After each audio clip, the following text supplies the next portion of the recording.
여기 패가 망신하고 왕위에서 물러나 유배를 가는 왕과 장군이 있습니다. 내 목숨보다 소중히 모시던 주군이 개만도 못한 취급을 받는다면 여러분은 어떻게 하시겠습니까?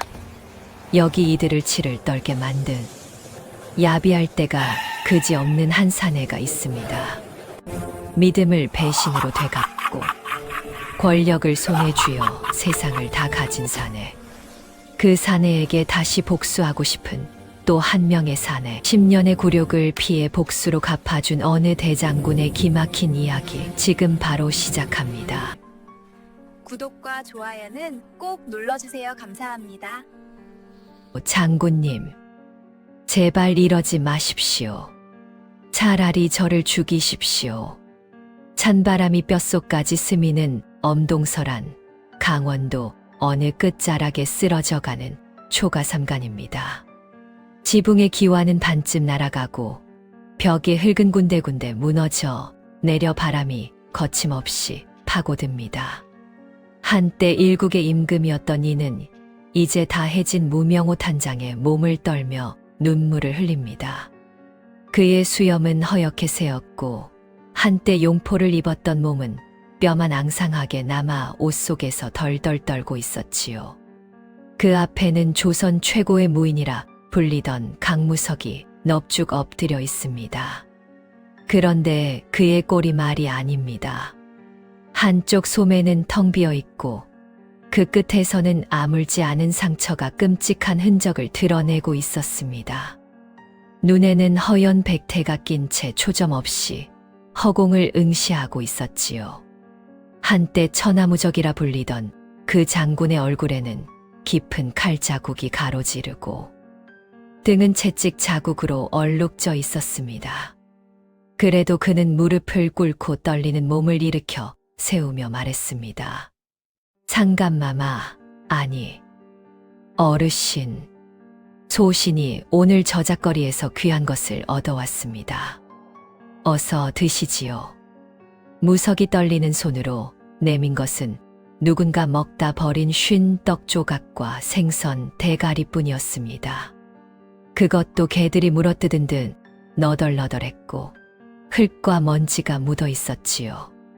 그러나 무석의 얼굴에는 마치 진귀한 산의 진미라도 바치는 듯한 정성이 가득했습니다. 그의 손은 추위와 굶주림으로 파르르 떨렸고 입술은 피가 터져 갈라져 있었습니다. 허허허, 이놈 봐라. 이게 귀한 거냐? 개도 안 먹을 쓰레기를 주워왔다고 으스대는구나. 뒤에서 들려오는 비아냥거리는 목소리. 바로 이들을 감시하는 포졸들과 그 지역의 실세가 된 배신자 박종만의 수하들이었습니다. 그들은 술에 취한 채 초가 밖에서 웃으며 조롱을 던졌습니다. 손에는 따끈한 술병과 기름진 고기가 들려 있었고 그 냄새가 바람을 타고 초가 안으로 파고들어 굶주린 두 사람의 코를 자극했습니다. 옛날에 용상에 앉아 산의 진미를 먹던 양반이 이제는 개밥도 못 먹는구나. 크크크. 저 늙은이 언제까지 버틸지 내기라도 할까. 나는 사흘이라고 본다. 조롱하는 목소리들이 추운 밤 공기를 갈랐습니다.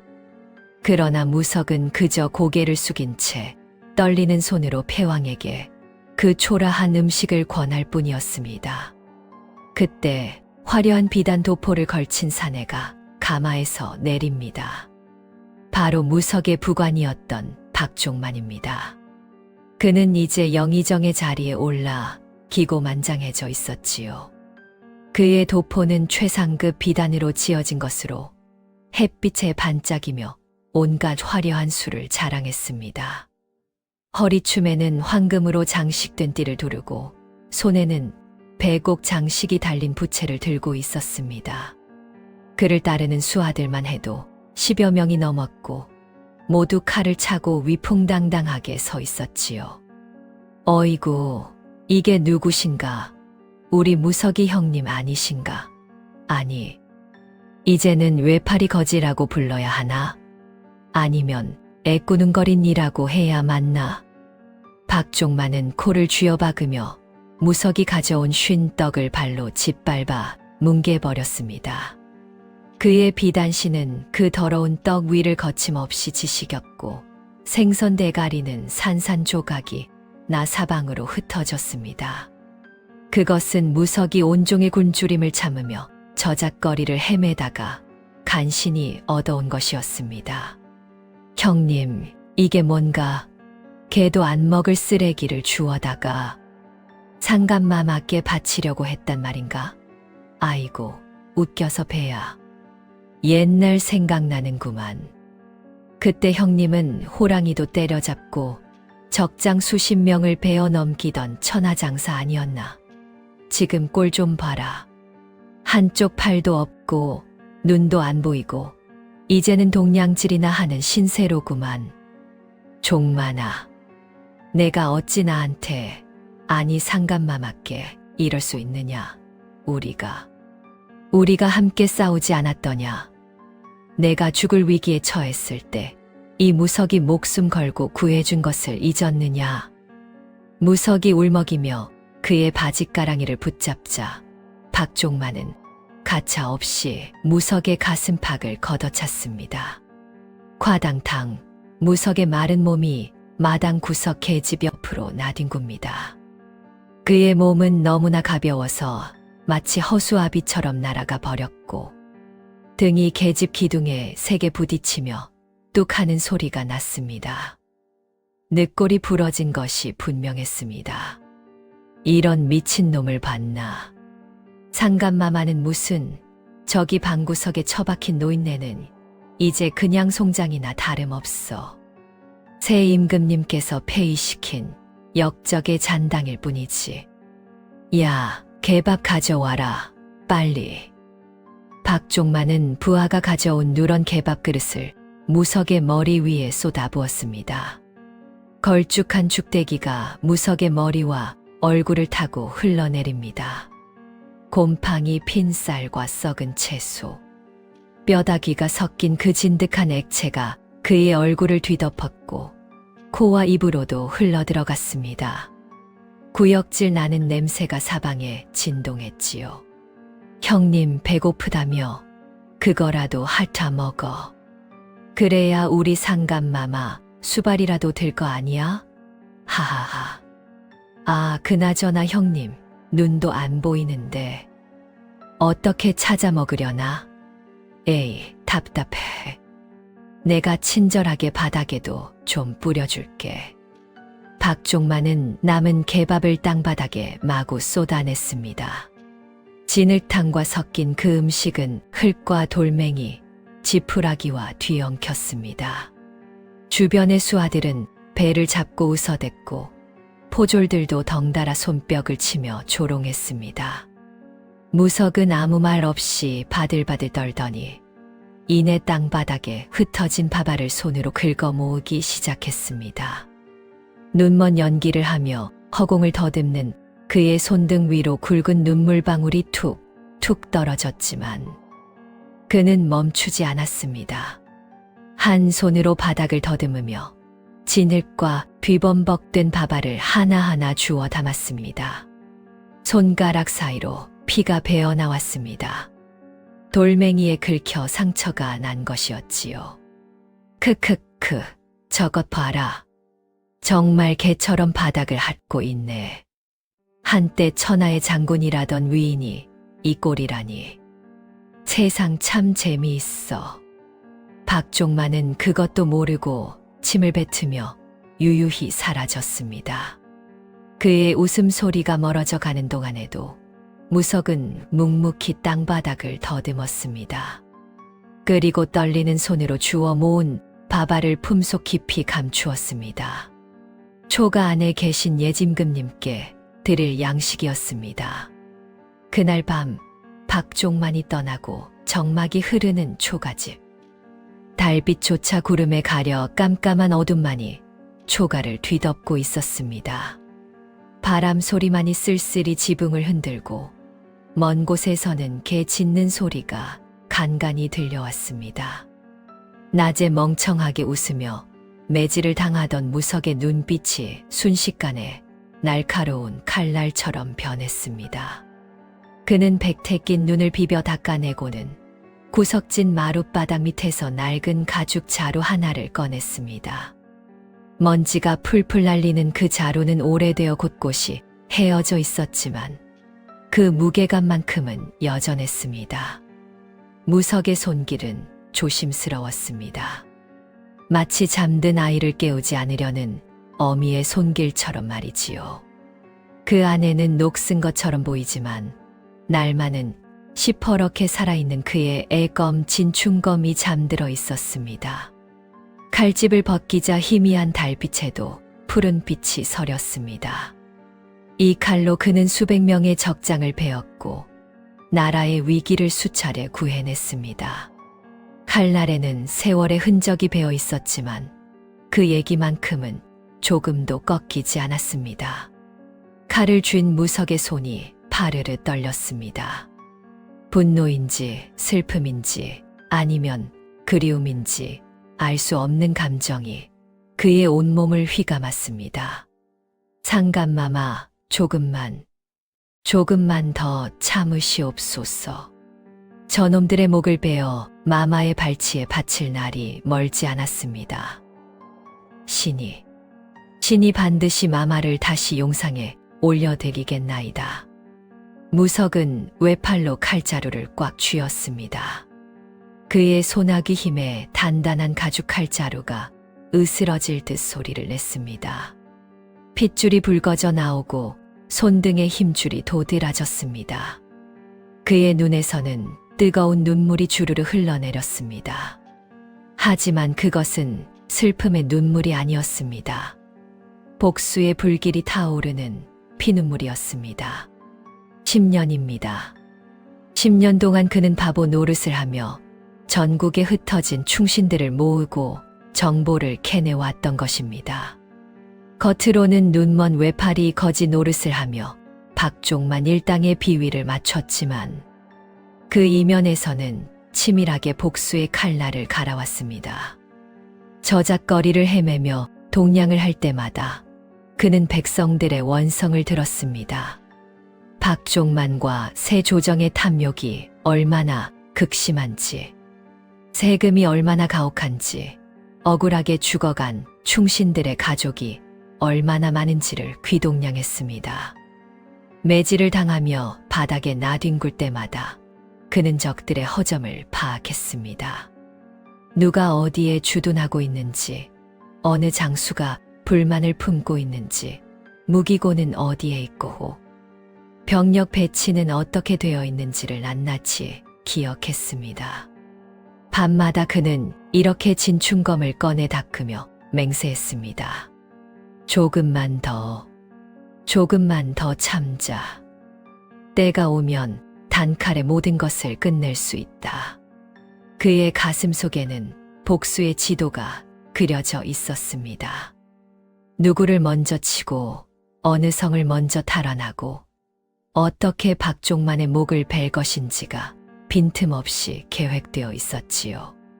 칼날을 어루만지던 무석의 손가락 끝에서 한 방울의 피가 맺혔습니다. 너무 세게 쥐어 상처가 난 것입니다. 하지만 그는 아랑곳하지 않았습니다. 그 피를 칼날에 묻히며 그는 나지막이 중얼거렸습니다. 박종만, 내 놈이 웃을 수 있는 날도 이제 얼마 남지 않았다. 곧 심판의 날이 올 것이다.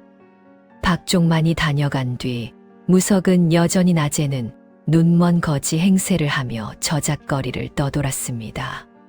그는 지팡이를 짚고 비틀거리며 걸었고 가끔씩 헛손질을 하며 사람들의 동정심을 샀습니다. 불쌍한 양반네가 저 꼴이 되었구먼. 한때 장군이었다는데 참 세상일이 무상하지. 사람들은 그렇게 수군거리며 때로는 동전 한 잎을, 때로는 식은 주먹밥 한 덩이를 던져주곤 했습니다. 그때 단골 주막의 주모 월이가 무석의 곁으로 슬쩍 다가와 뜨끈한 국밥 한 그릇을 내려놓습니다. 김이 모락모락 피어오르는 그 국밥에서는 구수한 냄새가 풍겼고 국물 위에는 기름이 동그랗게 떠 있었습니다. 월이는 40 안팎의 과부로 겉으로는 평범한 주막 주인이었지만 실은 무석의 정보망 중 가장 핵심적인 인물 중 하나였습니다. 전국을 오가는 행상과 관리들이 이 주막을 거쳐갔고 그들의 입에서 흘러나오는 정보들은 모두 월이의 귀를 거쳐 무석에게 전달되었습니다. 이복에 눈먼 양반, 오늘은 운이 좋구먼. 고기 고명 좀 넉넉히 얹었으니 식기 전에 드셔. 아이고, 이 추운 날 밖에서 떠도시느라 고생이 많으시네. 월이는 무석의 손에 숟가락을 쥐어주며 남들이 들리지 않게 귓속말을 건넵니다.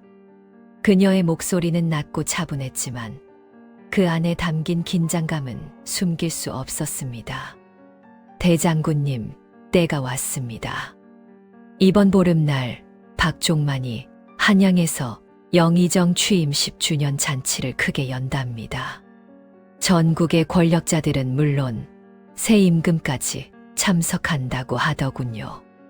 박종만의 세도가 하늘을 찌른다며 온 나라가 떠들썩합니다. 그런데 대장군님, 이게 바로 우리가 기다리던 기회입니다. 월이는 잠시 주위를 살피더니 다시 속삭였습니다. 전주의 김도령, 평양의 이장군, 함경도의 박참판. 우리 쪽 아이들이 모두 그날만을 기다리고 있습니다. 한양 성내에 매복할 인원만 200, 성 밖에서 호응할 병력이 3,000입니다. 무기는 이미 한양 인근 절과 민가에 나눠 숨겨두었고요. 대장군님께서 신호만 주시면 단칼에 저 역적 놈들의 목을 벨 수 있습니다. 무석의 눈동자가 국밥 그릇에 비친 자신의 모습처럼 흔들립니다.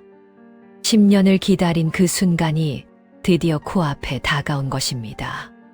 그는 떨리는 손으로 숟가락을 들어 국밥을 한 모금 떠먹었습니다. 뜨거운 국물이 목구멍을 타고 내려갔지만 그것이 뜨거운지조차 느낄 수 없었습니다. 그의 머릿속은 오직 복수의 그림으로 가득 차 있었습니다. 그는 국밥 속에 숨겨진 작은 종이 뭉치를 손가락 사이로 낚아챘습니다. 밥알 사이에 교묘하게 숨겨진 그 종이는 기름종이로 쌓여 있어 국물에 젖지 않았습니다. 무석은 그것을 재빨리 소매 안쪽 깊숙한 곳에 감추었습니다. 종이 뭉치 안에는 한양군궐의 배치도, 박종만의 경호 병력 수, 그리고 그날 잔치에 참석할 권력자들의 명단이 빼곡히 적혀 있을 것입니다. 월이, 고맙소. 당신이 없었다면 이 일을 이루지 못했을 것이오. 무석이 낮은 목소리로 말하자 월이는 씁쓸하게 웃었습니다. 대장군님, 저는 그저 죽은 남편의 원수를 갚고 싶을 뿐입니다. 박종만 그 역적놈이 우리 영감을 모함해 죽였을 때 저는 맹세했지요. 반드시 복수하겠노라고. 그러니 부디 성공하셔야 합니다. 이번이 마지막 기회일지도 모릅니다. 월이의 눈가에 눈물이 맺혔습니다. 하지만 그녀는 재빨리 눈물을 닦아내고는 다시 평범한 주모의 얼굴로 돌아갔습니다. 아이고, 손님들 오시네. 대장군님, 천천히 드시고 가세요. 추운데 몸조리 잘하시고요. 월이는 밝은 목소리로 다른 손님들을 맞이하며 주막 안쪽으로 들어갔습니다. 무석은 국밥을 천천히 떠먹으며 소매 속 종이의 감촉을 확인했습니다. 그의 입가에 희미한 미소가 번졌습니다. 드디어 그날이 온 것입니다. 그날 밤 무석은 홀로 뒷산 동굴로 향했습니다. 달은 구름 뒤에 숨어 있었고 산길은 어둠에 잠겨 있었습니다. 하지만 외팔이 거지인 줄만 알았던 그가 산비탈을 타는 모습은 흡사 곤줄인 호랑이처럼 민첩했지요. 눈먼 척하던 그의 두 눈은 어둠 속에서도 길을 정확히 찾아냈고, 한쪽 팔뿐인 그의 몸은 바위를 움켜쥐고 나무를 잡으며 거침없이 산을 올랐습니다. 낮에 비틀거리던 그 모습은 온데간데 없고 오직 야수 같은 날렵함만이 남아 있었습니다. 가파른 절벽을 타고 올라 덤불로 가려진 비밀 통로를 지나자 커다란 동굴 입구가 모습을 드러냈습니다. 입구는 교묘하게 바위와 나무로 위장되어 있어 누가 보아도 그냥 산벽으로만 보일 것입니다. 동굴 안에는 낡은 갑옷을 입은 사내 수십 명이 무릎을 꿇고 기다리고 있었습니다. 그들의 얼굴은 촛불에 비쳐 울긋불긋했지만 눈빛만큼은 살기로 가득했습니다. 모두 한때 조선 최고의 무사들이었으나 영모죄로 몰려 도망친 자들, 가족을 잃고 복수를 맹세한 자들, 선왕에 대한 충성심으로 뭉친 자들이었습니다. 10년 동안 이 은밀한 곳에서 훈련을 거듭하며 단 한 번의 기회만을 기다려온 사람들이었지요. 장군님, 드디어 명을 내리시는 겁니까? 저희는 10년을 이 순간만을 기다렸습니다. 한 사내가 떨리는 목소리로 외쳤습니다. 그의 눈에는 눈물이 고여 있었습니다. 다른 사내들도 숨을 죽인 채 무석을 바라보았습니다. 그들의 손은 허리춤에 칼자루를 움켜쥐고 있었고 온몸에서는 긴장감이 뿜어져 나왔습니다. 무석은 대답 대신 등에 맨 낡은 보따리를 풀었습니다. 천천히 그러나 확고한 손놀림으로 말입니다. 그 안에는 10년 동안 밤마다 남몰래 갈고 닦아 거울처럼 빛나는 진충검이 들어있었습니다. 칼집을 벗기는 순간 쨍하는 맑은 소리가 동굴 안을 울렸습니다. 촛불에 반사된 칼날의 푸른 빛이 벽면에 춤을 추었고 그 서늘한 기운만으로도 주위의 공기가 싸늘해졌습니다. 박종만 그자가 제 무덤을 스스로 팠구나. 10주년 잔치라. 크크, 참으로 좋은 제사상을 차려놓았어. 내 눈은 멀지 않았고 내 팔은 비록 하나이나 내 놈들의 목을 치기엔 충분하다. 아니, 100개의 목을 치고도 남는다. 무석의 목소리는 낮았지만 그 안에 담긴 살기는 동굴 전체를 압도했습니다. 그는 천천히 검을 들어 올렸습니다. 촛불 아래에서 그의 그림자가 거대하게 벽면에 드리워졌고 마치 신이 강림한 듯한 위압감이 감돌았습니다. 무석이 칼을 허공에 휘두르자 휙 하는 소리와 함께 동굴 벽의 단단한 고드름들이 우수수 떨어져 나갔습니다. 칼끝에서 뿜어져 나온 검기가 공기를 갈랐고 바람조차 없는 동굴 안에서 돌풍이 일어났습니다. 떨어진 고드름들은 바닥에 박히며 산산조각이 났고 그 파편들이 사방으로 튀었습니다. 10년 전 조선 제일검이라 불리던 그 서슬퍼런 기운이 동굴 안을 가득 채웠습니다. 무석은 한 손으로 검을 휘두르며 검물을 펼쳤습니다. 한 팔이 없음에도 불구하고, 아니 오히려 한 팔에 모든 힘을 집중한 덕분에 그의 검술은 10년 전보다 더욱 날카롭고 강렬했습니다. 검이 지나간 자리마다 푸른 잔상이 남았고 공기가 찢어지는 소리가 동굴을 진동시켰습니다. 부하들은 숨도 제대로 쉬지 못한 채 그 광경을 지켜보았습니다. 어떤 이는 무릎을 꿇은 채 고개를 조아렸고 어떤 이는 눈물을 흘리며 주먹을 불끈 쥐었습니다. 그들은 알았습니다. 이 한 사람의 검이, 이 한 사람의 의지가 무너진 왕조를 다시 일으킬 수 있다는 것을. 검물을 마친 무석이 검을 거두며 말했습니다. 오는 보름날 박종만의 잔치가 바로 우리의 전쟁터가 될 것이다. 10년. 우리는 10년을 기다렸다. 이제 그 칼날을 드러낼 때가 왔다. 동굴 안의 모든 사내들이 일제히 칼을 뽑아들며 외쳤습니다.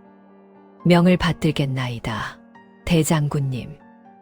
그들의 함성이 동굴을 가득 채웠고 그 울림은 마치 천둥 소리처럼 산 전체를 뒤흔들었습니다. 드디어 보름날 박종만의 화려한 저택에는 풍악 소리가 끊이지 않았습니다. 붉은 비단으로 치장한 대문에는 영의정 취임 10주년 경축이라는 현판이 걸려 있었고 넓은 마당에는 온갖 진귀한 음식들이 가득 차려져 있었습니다. 고관대작들이 모여 앉아 사내 진미를 즐기며 배신으로 쌓은 권력을 자축하고 있었지요. 기생들의 춤사위가 이어졌고 악사들은 흥겨운 가락을 연주했습니다. 술잔이 오가고 웃음소리가 터져 나왔습니다. 박 대감, 참으로 대단하시오. 10년 동안 이 나라를 이끌어 오시다니.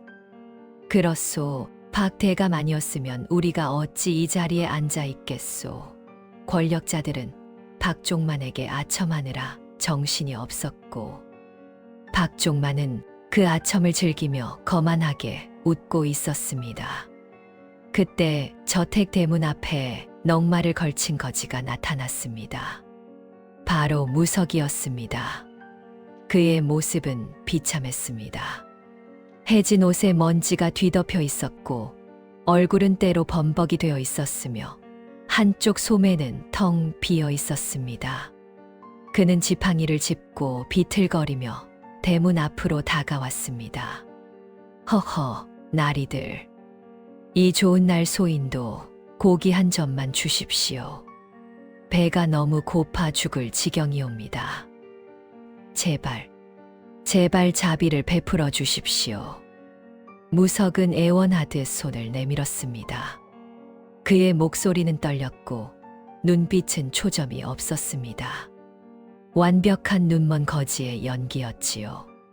박종만의 부하들이 무석을 발견하고 낄낄거립니다. 야, 저기 개밥 대장군 오셨다. 크크크. 오늘 같은 날 안 올 줄 알았는데. 역시 코가 밝구만. 아이고, 냄새 맡고 왔나 보네. 멀쩡한 눈 하나로 음식 냄새는 잘도 찾아오네. 부하들은 서로 눈짓을 주고받으며 음흉하게 웃었습니다. 그들은 무석을 괴롭히는 것을 일종의 오락거리로 삼았던 것입니다. 야, 박 대감님이 너 오면 특별히 상을 내리라고 하셨다. 오늘은 큰 잔치니까 특별 대접을 해주신단다. 어서 들어와라, 빨리. 부하들은 무석을 조롱하기 위해 잔치 한복판으로 그를 끌고 들어갔습니다. 무석은 일부러 비틀거리며 걸었고 중간에 한 번 넘어지기까지 했습니다. 그 모습을 본 손님들이 배를 잡고 웃어댔습니다. 저것 봐라. 눈도 안 보이는 주제의 잔치에는 오네. 한쪽 팔밖에 없는데 뭘 얼마나 먹겠다고 왔을까. 박종만은 높은 상석에 앉아 술잔을 기울이며 비열한 웃음을 짓고 있었지요. 그의 옆에는 세 조정의 고위 관료들이 자리를 잡고 있었고 모두들 호기심 어린 눈으로 무석을 바라보았습니다. 박종만의 얼굴은 술기운으로 붉게 달아올라 있었고 눈빛은 오만함으로 가득했습니다. 오, 무석이 형님, 이게 얼마만이냐? 잘 오셨네. 오늘은 특별한 날이니까 형님도 특별 대접을 받아야지. 박종만이 큰 소리로 말하자 주변 사람들이 일제히 웃음을 터뜨렸습니다. 자, 무석이 형님, 오늘은 형님이 좋아하는 개밥 말고 진짜 소갈비를 줄게. 아니, 돼지통구이도 한 덩이 주지. 대신 말이야, 여기서 우리 주군현 임금을 찬양하는 춤이라도 한번 춰보라고. 그래야 먹을 자격이 있지 않겠어. 옛날에는 장군이었다며? 그럼 장군답게 한번 멋진 춤을 보여줘봐. 주변의 권력자들이 손뼉을 치며 맞장구를 쳤습니다. 그렇지, 춤을 춰야 먹지. 한쪽 팔로 어떻게 추나 한번 보자. 그들은 무석을 완전히 장난감 취급하고 있었습니다. 무석은 고개를 푹 숙인 채 능청스럽게 대답했습니다. 그의 목소리는 떨렸지만 그 안에는 묘한 긴장감이 숨어 있었습니다. 춤이라. 좋지요, 대감마님. 마침 오늘을 위해 갈고 닦은 칼춤이 하나 있는데 한번 보시겠습니까? 소인이 비록 눈은 멀었지만 옛날 장군 시절 배운 춤솜씨만큼은 아직 남아있답니다. 다만 춤을 추려면 칼 한 자루가 필요한데 혹시 빌려주실 수 있겠습니까? 무석의 말에 잔치장이 잠시 조용해졌습니다. 그러나 곧 박종만이 크게 웃으며 손을 흔들었습니다. 칼춤, 크아하, 좋아 좋아. 눈먼 외파리가 칼춤을 춘다고. 이거 재미있겠는걸. 야, 저 늙은이한테 칼 한 자루 던져줘라. 단, 제일 무딘 걸로. 혹시라도 다칠까봐 걱정이니까 말이야. 크크크. 부하 하나가 녹슨 낡은 칼을 집어 무석 앞에 던졌습니다. 칼은 땅바닥에 떨어져 딸그랑 소리를 냈습니다. 무석은 천천히 몸을 굽혀 그 칼을 주워들었습니다.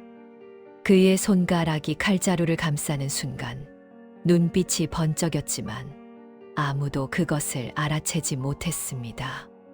자, 그럼 시작하겠습니다. 무석의 입가에 희미한 미소가 번졌습니다. 10년을 기다린 복수의 칼춤이 이제 시작되려 하고 있었습니다. 오냐, 칼춤. 외파리 거지가 추는 칼춤이라니 볼만하겠구나. 어서 해보거라. 오늘 잔치에 흥을 돋워줘야지. 박종만은 술잔을 높이 들며 껄껄 웃었습니다. 그의 얼굴은 술기운으로 벌겋게 달아올라 있었고 눈가에는 오만함이 가득했습니다. 주변의 간신들도 배를 잡고 구경거리가 생겼다며 야유를 보냈지요. 저것 봐라, 외파리가 칼춤을 춘다고. 한쪽 팔로 칼을 어떻게 휘두르려나? 크크크. 아마 칼 떨어뜨리고 넘어지는 게 춤의 절정이겠지. 권력자들의 조롱 섞인 웃음소리가 저택 전체를 가득 채웠습니다. 기생들도 부채로 입을 가리고 킥킥거렸고 하인들까지 구석에서 숨죽여 웃고 있었습니다. 무석은 천천히 등에 맨 낡은 보따리를 풀었습니다. 그의 손놀림은 떨렸지만 그것이 두려움 때문인지 분노 때문인지는 아무도 알 수 없었습니다. 거기서 나온 것은 녹슨 막대기처럼 보이는 낡은 칼집이었습니다. 칼집의 표면은 오랜 세월 동안 먼지와 때가 쌓여 누런색으로 변해 있었고 군데군데 금이 가 있어 당장이라도 부서질 것처럼 보였습니다. 허허, 저것 봐라. 저게 칼이냐? 막대기 아니냐? 거지 주제의 칼도 거지꼴이구만. 사람들의 조롱은 더욱 심해졌습니다. 어떤 이는 술잔을 들어 무석에게 던지기까지 했고 어떤 이는 음식 찌꺼기를 던지며 웃어댔습니다. 무석이 비틀거리며 마당 한가운데로 나갔습니다. 그의 걸음걸이는 여전히 불안정해 보였고 몸은 좌우로 흔들렸습니다. 사람들은 더욱 신이 나서 손뼉을 치고 발을 구르며 그를 조롱했습니다. 촛불과 등불이 마당을 환하게 비추고 있었고 달빛까지 더해져 무석의 초라한 모습이 선명하게 드러났습니다. 그런데 그가 마당 한가운데 자리에 서자마자 공기의 흐름이 바뀌었습니다. 마치 폭풍전야의 고요함처럼 보이지 않는 긴장감이 사방을 감쌌습니다. 바람이 잠시 멈췄고 촛불의 불꽃조차 움직임을 멈춘 듯 했습니다. 구걸할 때의 비굴한 눈빛은 온데간데 없고 눈에 서려 있던 허연 백태를 손으로 쓱 닦아내자 호랑이 같은 안광이 박종만을 꿰뚫었습니다. 그 눈빛은 10년간 갈고 닦은 복수심으로 불타오르고 있었고 살기가 서려 있어 마치 실체가 있는 듯 했습니다. 무석의 등은 쭉 펴졌고 비틀거리던 다리는 단단하게 땅을 디뎠습니다. 초라한 거지의 모습은 사라지고 그 자리에는 조선 최고의 무인 강무석 장군이 서 있었습니다. 박종만, 내 놈이 내 눈은 멀게 했을지 몰라도 내 칼날까지 무디게 하지는 못했다. 10년을 나는 이 순간만을 기다렸다. 내 놈의 목을 치는 이 순간을 말이다. 무석의 목소리는 낮았지만 그 안에 담긴 살기는 마당 전체를 얼어붙게 만들었습니다. 웃음소리가 뚝 끊겼고 사람들은 숨을 죽였습니다. 뭔가 잘못되었다는 것을 본능적으로 느낀 것입니다. 내 놈 눈이 멀지 않았다고? 이게 무슨... 박종만이 당황해 술잔을 떨어뜨렸습니다. 와장창 옥으로 만든 고급 술잔이 바닥에 떨어져 산산조각이 났고 붉은 수리 사방으로 튀었습니다. 그의 얼굴에서 혈색이 싹 가셨고 눈은 공포로 커졌습니다. 바로 그 찰나 귀를 찢는 듯한 금속음과 함께 무석의 손에서 번개 같은 섬광이 뿜어져 나왔습니다. 넝마 조각이 사방으로 흩날리며 그 속에서 10년을 기다린 진충검이 그 위용을 드러냈습니다. 칼날은 달빛을 받아 푸르게 빛났고 그 얘기는 마당의 모든 촛불을 순간적으로 흔들리게 만들었습니다. 칼을 뽑는 순간 일어난 바람이 사람들의 옷깃을 휘날리게 했고 가까이 있던 이들은 그 검기에 눌려 뒷걸음질을 쳤습니다. 칼날 위에는 10년간 갈고 닦은 흔적이 고스란히 남아 있었습니다. 녹 하나 없이 완벽하게 빛나는 그 칼은 마치 살아있는 용처럼 푸른 기운을 뿜어내고 있었습니다. 칼등에 새겨진 진충진종이라는 두 글자가 달빛에 선명하게 드러났습니다. 이럴 수가... 진충검이라고? 내 놈이 그 칼을 아직도 가지고 있었단 말이냐? 박종만이 비명처럼 외쳤습니다. 주변의 권력자들도 술에 취한 얼굴이 하얗게 질렸고 어떤 이는 자리에서 벌떡 일어나 뒤로 물러섰습니다. 호위 무사들이 황급히 칼을 뽑아 들었지만 그들의 손도 무석의 기세에 눌려 떨리고 있었습니다. 무석은 칼을 천천히 들어 올렸습니다. 한 손으로 든 칼이었지만 그 무게감은 천근만근처럼 느껴졌습니다. 그의 입가에 차가운 미소가 번졌습니다. 자, 박종만. 내 놈이 보고 싶어 하던 칼춤을 이제 시작하겠다. 이 춤의 끝은 내 놈의 목이 땅에 떨어지는 것으로 마무리될 것이다. 역적 박종만은 들어라. 상감마마의 명을 받들어 오늘 내 놈의 목을 치러 왔다.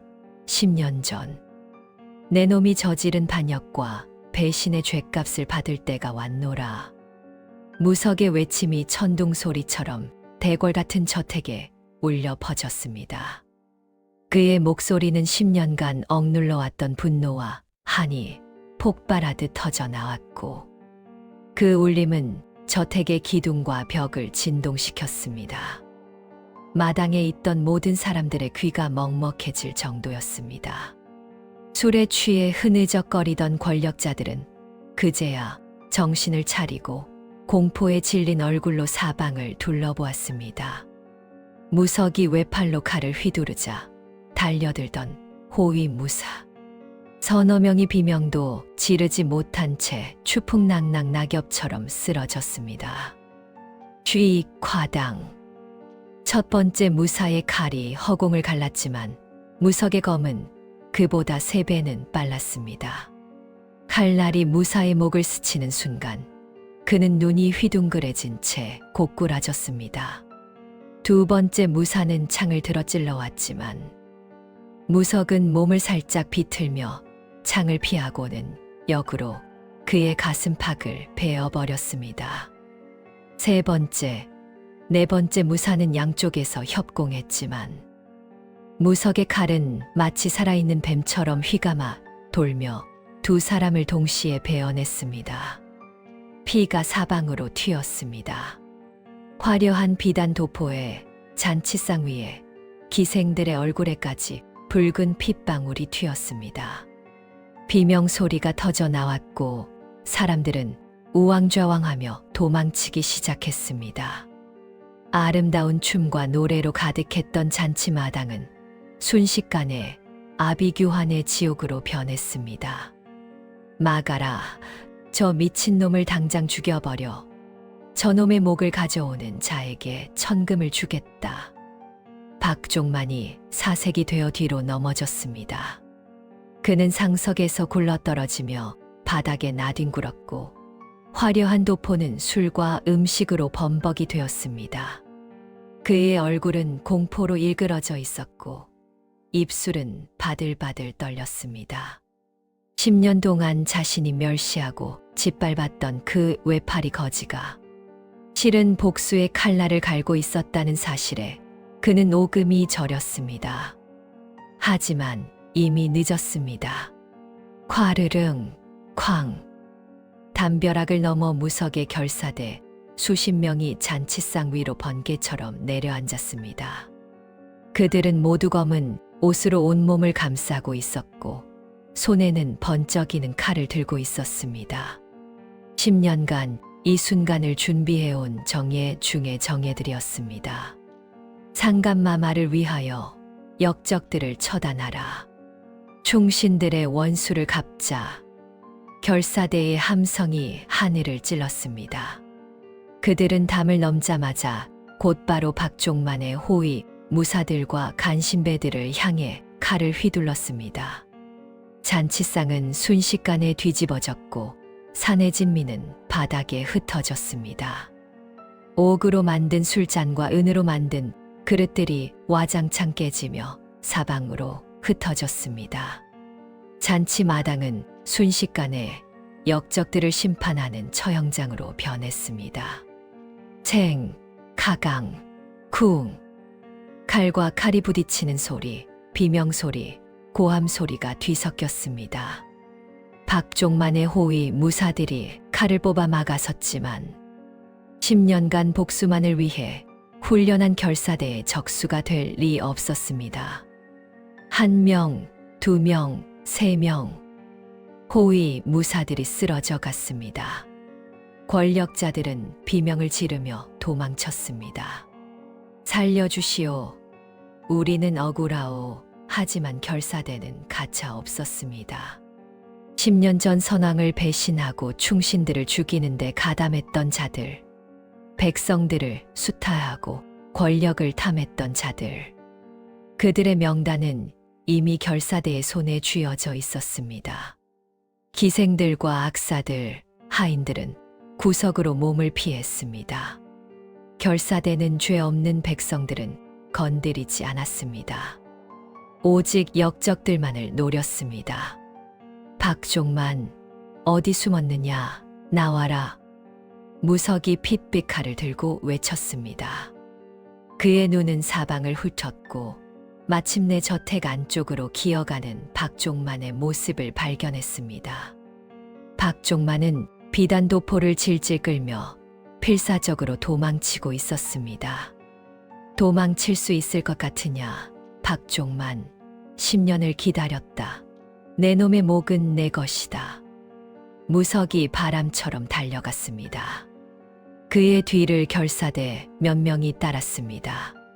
잔치마당은 이제 완전히 피로 물들어 있었고 역적들의 시신이 여기저기 널려 있었습니다. 복수의 칼날이 드디어 빛을 발하는 순간이었습니다. 허둥지둥 도망가던 박종만은 담벼락 구석에서 무석에게 뒷덜미를 잡혔습니다. 그는 필사적으로 발버둥 쳤지만 무석의 한 손 힘만으로도 꼼짝할 수 없었습니다. 10년간 칼을 갈며 단련한 무석의 소나귀는 쇠로 만든 집게처럼 단단했습니다. 으악, 놓아라. 내 놈이 감히. 박종만이 몸부림쳤지만 소용없었습니다. 무석은 그를 들어 올려 담벼락에 세게 내리쳤습니다. 쿵! 박종만의 등이 벽에 부딪히며 끔찍한 소리가 났고 그는 입에서 피를 토하며 주저앉았습니다. 무석은 박종만을 바닥에 패개치고는 그자의 가슴팍을 가죽신으로 짓눌렀습니다. 10년 전 박종만이 무석에게 했던 바로 그 자세였지요. 박종만의 비단도포는 이미 찢어지고 더러워져 있었고 그의 얼굴은 공포와 고통으로 일그러져 있었습니다. 한때 영의정의 자리에서 천하를 호령하던 그 거만한 모습은 온데간데 없고 이제는 비참한 죄인의 모습만 남아 있었습니다. 형님, 아니 대장군님, 살려주십시오. 제가 잠시 미쳤었습니다. 악귀에 홀렸던 겁니다. 제발 목숨만은 살려주십시오. 박종만은 바지에 오줌을 지리며 손이 발이 되도록 빌었습니다. 그의 두 손은 무석의 다리를 붙잡고 있었고 얼굴에는 눈물과 콧물이 범벅이 되어 흘러내렸습니다. 한때 수많은 사람들 앞에서 위엄을 떨치던 그가 이제는 개처럼 바닥에 엎드려 목숨을 구걸하고 있었습니다. 대장군님, 저는 어쩔 수 없었습니다. 새 임금님께서 강요하셨습니다. 저도 피해자입니다. 제발 이해해 주십시오. 무석은 차가운 미소를 지으며 옆에 나뒹굴던 개밥 그릇을 발로 찼습니다. 그 그릇은 아직도 저택 마당 한 구석에 굴러다니고 있었습니다. 개밥 그릇은 대굴대굴 굴러 박종만의 얼굴 앞에 멈췄습니다. 그 안에는 아직도 말라붙은 개밥 찌꺼기가 남아 있었습니다. 기억나느냐? 내 놈이 내 머리에 쏟았던 개밥 말이다. 그때 내 놈은 얼마나 신나게 웃어댔더냐. 개밥 대장군이라고 부르며 나를 개 취급하지 않았더냐? 내 놈은 나를 짓밟으며 얼마나 즐거워했느냐? 무석이 그 그릇을 집어들었습니다. 그리고 그것을 박종만의 얼굴에 대며 말을 이었습니다. 짐승만도 못한 놈에게는 이 밥조차 아깝지만 죽기 전에 내 놈이 한 짓을 똑똑히 기억하며 가거라. 10년 동안 내가 얼마나 참았는지, 얼마나 이를 갈았는지 내 놈은 상상도 못할 것이다. 무석의 목소리는 얼음장처럼 차가웠습니다. 그는 박종만의 머리를 움켜쥐고 그의 얼굴을 개밥 그릇에 강제로 쳐박았습니다. 박종만은 구역질을 하며 발버둥 쳤지만 무석의 힘을 당해낼 수 없었습니다. 맛이 어떠냐, 박종만? 내 놈이 나에게 먹이던 그 맛이 이제 어떠냐? 무석이 칼을 높이 쳐들었습니다. 달빛을 받은 칼날이 푸르게 빛났고 그 예리함은 마치 하늘을 가를 것 같았습니다. 박종만의 눈에 비친 것은 시퍼런 칼날과 10년 동안 자신을 속여온 대장군의 서슬퍼런 위엄뿐이었습니다. 박종만은 마지막으로 비명을 질렀습니다. 안 돼. 하지만 무석의 눈빛은 흔들리지 않았습니다. 이 칼은 나 개인의 원한이 아니다. 내 놈 때문에 피눈물을 흘린 백성과 유배지에서 추위에 떨던 상감마마의 눈물이다. 내 놈 때문에 가족을 잃은 충신들의 한이다. 내 놈 때문에 굶주리고 고통받은 이 나라 백성들의 원통함이다. 무석의 목소리가 천둥처럼 울렸습니다. 그의 손에 쥔 칼이 하늘 높이 치솟았고 그 순간 시간이 멈춘 듯 했습니다. 받아라, 박종만. 이것이 내 놈의 죗값이다. 서꺽. 단 한 번의 칼질에 역적 박종만의 고개가 힘없이 꺾였습니다. 피가 분수처럼 솟아올랐고 박종만의 몸은 힘없이 바닥에 쓰러졌습니다. 그의 눈은 믿을 수 없다는 듯 크게 떠져 있었고 입은 벌어진 채로 굳어버렸습니다.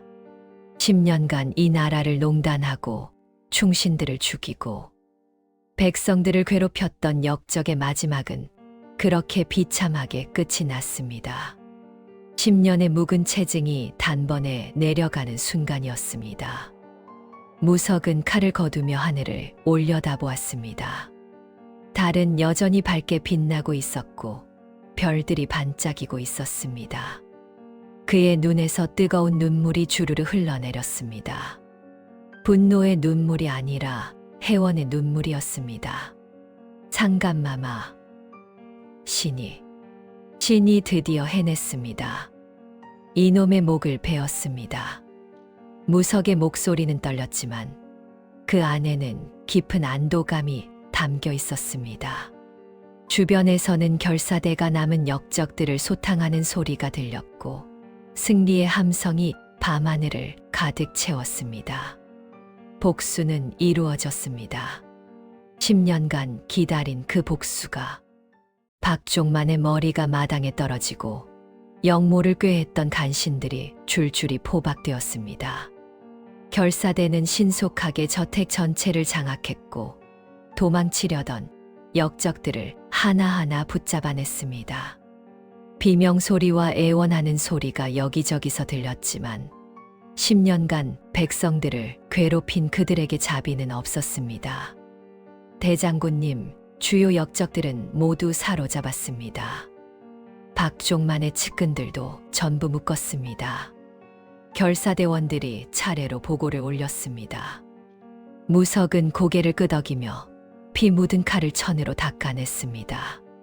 10년을 기다린 복수는 이루어졌지만 그의 마음속에는 아직 채워지지 않은 무언가가 남아 있었습니다. 무석은 피 묻은 칼을 거두고 곧장 유배지로 달려갔습니다. 한양에서 강원도까지 보통 사흘은 걸리는 먼 길이었지만 무석은 쉬지 않고 말을 달렸습니다. 밤낮을 가리지 않고 비바람도 아랑곳하지 않고 오직 한 분을 뵙기 위해 미친 듯이 달렸습니다. 말이 지쳐 쓰러지면 새 말로 갈아타며 잠시도 멈추지 않았습니다. 이틀 밤낮을 달려 마침내 그 허름한 초가집이 눈에 들어왔습니다. 문살 틈으로 찬바람이 새어들던 그 초라한 집. 10년간 한 나라의 왕이 천한 백성보다 못한 삶을 살아야 했던 그곳이었습니다. 무석의 가슴이 미어졌습니다. 무석이 말에서 뛰어내려 그 허름한 초가집 문을 박차고 들어갔습니다. 쾅! 낡은 문짝이 덜컹거리며 열렸고 먼지가 풀풀 날렸습니다. 상감마마, 대장군 강무석, 승전보를 들고 왔나이다. 역적 박종만의 목을 베어 싸웁니다. 무석의 목소리는 떨렸지만 그 안에는 10년간 억눌렀던 감격이 폭발하듯 터져 나왔습니다.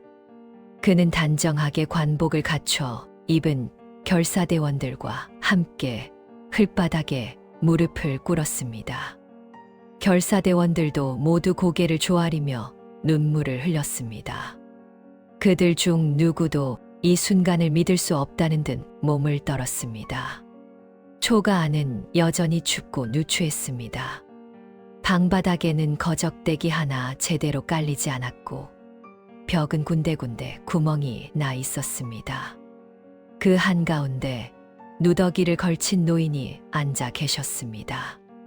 한때 용상에 앉아 천하를 호령하던 그분, 이제는 뼈만 앙상하게 남아 바람에 쓰러질 것 같은 모습이었습니다. 폐위된 왕은 떨리는 손으로 무석의 거친 손을 맞잡았습니다. 그 손은 너무나 말랐고 차가웠습니다. 하지만 무석의 손을 잡는 힘만큼은 간절했습니다. 무석아, 정말 고생 많았다. 과인이, 아니, 이 늙은이가 무슨 낯짝으로 너를 보겠느냐. 내가 내 눈이 되어주고 내 팔이 되어주었구나. 10년을 너 혼자 짊어지게 했구나. 왕의 목소리는 가늘게 떨렸고 눈가에는 주름이 깊이 패여 있었습니다. 그는 무석의 손을 꼭 쥐고 놓지 않았습니다. 마치 이것이 꿈이 아닐까, 다시 악몽 속으로 돌아가는 것은 아닐까 두려워하는 듯 했습니다. 두 사내의 눈에서 뜨거운 눈물이 쏟아졌습니다. 무석은 소리내어 울었고 왕도 조용히 눈물을 흘렸습니다. 함께 무릎 꿇은 결사대원들도 모두 고개를 숙인 채 눈물을 훔쳤습니다. 그들 중 어떤 이는 가족을 잃었고, 어떤 이는 고향을 잃었고, 어떤 이는 모든 것을 잃었습니다. 하지만 오직 이 순간만을 믿고 버텼습니다. 10년간 개밥을 핥으며 버텼던 굴욕의 시간들이 비로소 찬란한 영광으로 바뀌는 순간이었습니다. 상감마마, 이제 다시 용상으로 돌아가실 수 있사옵니다. 역적들은 모두 소탕했고 백성들이 마마를 기다리고 있사옵니다. 마마께서 없는 10년, 이 나라는 지옥이었사옵니다. 이제 다시 해가 떠오를 때가 되었습니다. 무석이 고개를 들어 왕을 바라보았습니다. 그의 눈빛에는 충성과 존경, 그리고 깊은 안도감이 가득했습니다. 왕은 떨리는 손으로 무석의 어깨를 두드렸습니다. 무석아, 내가 과인을 지켜주었구나. 과인의 가장 충직한 신하여, 이 나라의 진정한 기둥이여. 고맙다. 정말 고맙다. 초가 밖에서는 동이 트기 시작했습니다. 10년간 어둠에 잠겨 있던 이 나라에 드디어 새로운 아침이 찾아오고 있었습니다. 해가 떠오르며 초가집을 비췄고 그 빛은 마치 희망의 상징처럼 따뜻했습니다. 무석은 왕을 부축해 일으켰습니다. 마마, 이제 일어나십시오. 다시 용상으로 백성들에게로 돌아가실 시간입니다. 신이 마마를 모시고 한양으로 가겠나이다. 왕은 고개를 끄덕였습니다. 비록 몸은 약했지만 그의 눈빛만큼은 다시 살아났습니다. 왕의 눈빛이었습니다. 그래, 돌아가자. 과인의 백성들에게로. 며칠 뒤 한양 도성에는 장엄한 행렬이 이어졌습니다. 붉은 비단으로 장식된 가마가 천천히 움직였고 그 주변으로는 수백 명의 호위 무사들이 도열해 있었습니다. 거리 양쪽에는 오색 깃발이 펄럭였고 악사들이 장엄한 음악을 연주했습니다. 10년 만에 돌아오는 진정한 왕의 행렬이었습니다. 가마에 오른 임금의 뒤로 늠름한 백마를 탄 대장군 무석이 당당하게 행진했습니다. 그는 이제 새 갑옷을 입고 있었습니다.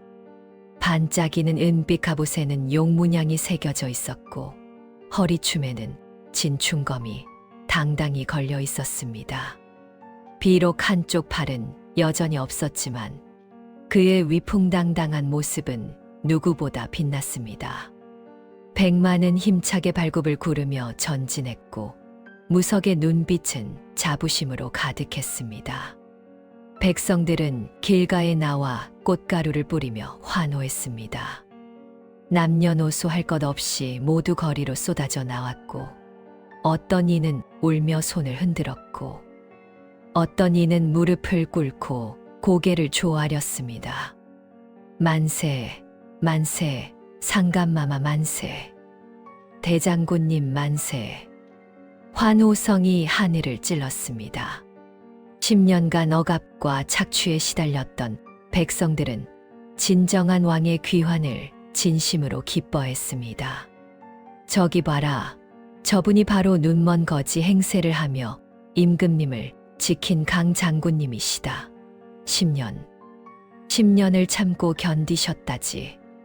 한 노인이 떨리는 손으로 무석을 가리키며 말했습니다. 정말이옵니까? 저분이 그 유명한. 젊은이들이 놀란 눈으로 무석을 바라보았습니다. 그렇고 말고 개밥을 먹으면서도 온갖 모욕을 당하면서도 임금님을 지킨 충신 중에 충신이시지. 우리의 진정한 영웅이시다. 어느 어머니가 어린 자식을 들어 올리며 말했습니다. 얘야, 잘 봐라. 저분이 바로 진정한 충신이시다. 너도 자라서 저렇게 나라를 위하는 사람이 되어야 한다. 백성들의 환호는 끝이 없었습니다. 누군가는 눈물을 흘렸고 누군가는 기쁨에 겨워 춤을 추었습니다. 거리는 축제 분위기로 가득 찼습니다. 세월이 흘러 무석은 평화로운 노후를 보냈습니다. 영의정 자리에서 물러난 뒤 그는 한양 근교의 아름다운 저택에서 부인 월이와 함께 조용히 살았습니다. 저택의 정원에는 매화나무가 심어져 있었고 봄이 되면 하얀 꽃이 만발했습니다. 무석은 그 정원을 거닐며 평온한 시간을 보냈습니다. 그는 종종 손자들을 무릎에 앉히고 이렇게 말하곤 했습니다. 얘야, 진정한 강함은 칼을 휘두르는 힘이 아니라 오름을 위해 굴욕을 견뎌내는 인내에서 나오는 것이란다. 할아버지는 10년간 개밥을 먹고 온갖 모욕을 당했지만 단 한순간도 포기하지 않았단다. 왜냐하면 할아버지가 지켜야 할 것이 있었기 때문이지. 손자들은 호기심 가득한 눈으로 할아버지를 바라보며 물었습니다. 할아버지, 그게 뭔데요? 할아버지가 지켜야 했던 게 뭐예요? 무석은 손자의 머리를 쓰다듬으며 미소 지었습니다. 충성과 의리란다. 그리고 무엇보다 정의를 향한 믿음이지. 세상이 아무리 어둡고 불의가 판을 쳐도 언젠가는 반드시 정의가 승리한다는 믿음 말이다. 그 믿음이 있었기에 할아버지는 버틸 수 있었단다. 그는 또 이렇게 덧붙였습니다. 얘들아, 사람은 누구나 시련을 겪는단다. 때로는 너무 고통스러워서 포기하고 싶을 때도 있을 거야. 하지만 기억하거라. 가장 어두운 밤이 지나면 반드시 아침 해가 뜬다는 것을. 할아버지처럼 인내하고 견디면 언젠가는 반드시 빛을 볼 수 있단다. 손자들은 고개를 끄덕이며 할아버지의 말을 가슴 깊이 새겼습니다. 무석은 또한 젊은 무사들을 불러 모아 검술을 가르치기도 했습니다. 비록 한쪽 팔밖에 없었지만 그의 검술 실력은 여전히 출중했고 그를 따르는 제자들이 전국에서 모여들었습니다. 검은 사람을 죽이는 도구가 아니라 사람을 지키는 도구다. 힘없는 백성을 지키고 불의에 맞서며 정의를 실현하기 위한 것이다. 검을 함부로 휘두르는 자는 진정한 무인이 아니다. 그의 가르침은 제자들의 마음속 깊이 새겨졌고 그들은 무석의 정신을 이어받아 나라를 지키는 훌륭한 무사들이 되었습니다. 세월이 더 흘러 무석이 80평생을 마감할 때 온 나라가 슬퍼했습니다. 임금은 직접 조문을 왔고 백성들은 거리에 나와 눈물을 흘렸습니다. 1등 공신이자 조선의 기둥이었던 강무석 대장군께서 영면하셨다. 임금은 무석의 관 앞에서 오랫동안 고개를 숙이고 서 있었습니다. 그의 눈에서도 눈물이 흘렀습니다. 경이 없었다면 과인은 진작에 이 세상 사람이 아니었을 것이요. 경의 은혜를 어찌 갚겠소. 무석의 장례식에는 수만 명의 백성들이 모여들었습니다. 그들은 모두 검은 옷을 입고 손에는 하얀 국화를 들고 있었습니다. 장례 행렬이 지나가는 거리마다 사람들이 무릎을 꿇고 절을 올렸습니다. 대장군님, 편히 쉬십시오. 대장군님 덕분에 우리가 살 수 있었습니다. 비록 팔 하나를 잃고 눈까지 팔아야 했던 처절한 삶이었지만 무석은 조선 역사상 가장 고귀한 이름을 남긴 장군으로 기억되었습니다. 역사책에는 이렇게 기록되었습니다. 강무석, 자는 충백 종보. 일국의 대장군으로서 임금을 배신하지 않고 10년간 온갖 굴욕을 참으며 복수의 칼날을 갈았다. 그의 충성심과 인내는 만고에 길이 빛날 것이며 후세의 귀감이 될 것이다. 진정한 충신, 진정한 무인이었다. 그의 묘 앞에는 거대한 비석이 세워졌고 거기에는 임금이 직접 쓴 글귀가 새겨졌습니다. 충의지사 강무석 종이 질스 짱우스 충성과 의리의 선비 강무석. 세월이 흘러도 그 비석 앞에는 끊임없이 사람들이 찾아왔습니다. 어려운 시기를 견디는 사람들, 불의에 맞서 싸우는 사람들, 포기하고 싶지만 버텨야 하는 사람들. 그들은 무석의 묘 앞에서 힘을 얻고 다시 일어설 용기를 얻었습니다. 그리고 사람들은 오늘날까지도 말합니다. 진정한 영웅은 한 번도 넘어지지 않는 사람이 아니라 100번 넘어져도 101번 일어서는 사람이다. 강무석 대장군처럼 말이다. 무석의 이야기는 세대를 거쳐 전해졌고 그의 정신은 영원히 살아 숨쉬었습니다. 자, 오늘 이야기 어떠셨습니까? 10년을 거지처럼 살면서도 오직 충의를 위해 칼날을 갈았던 강무석 장군의 이야기. 참는 자에게 복이 온다는 말도 있지만 그 인내가 정의를 향할 때 얼마나 큰 기적을 만드는지 보여주는 통쾌한 한판이었습니다. 여러분도 지금 혹시 억울하고 힘든 시간을 보내고 계신가요? 강 장군처럼 끝까지 자신을 믿고 버티신다면 반드시 여러분의 인생에도 사이다 같은 반전이 찾아올 것입니다. 오늘 이야기가 가슴에 와닿으셨다면 구독과 좋아요로 이 감동을 함께 나눠주세요. 저는 다음에 더 기가 막힌 이야기로 찾아오겠습니다. 감사합니다.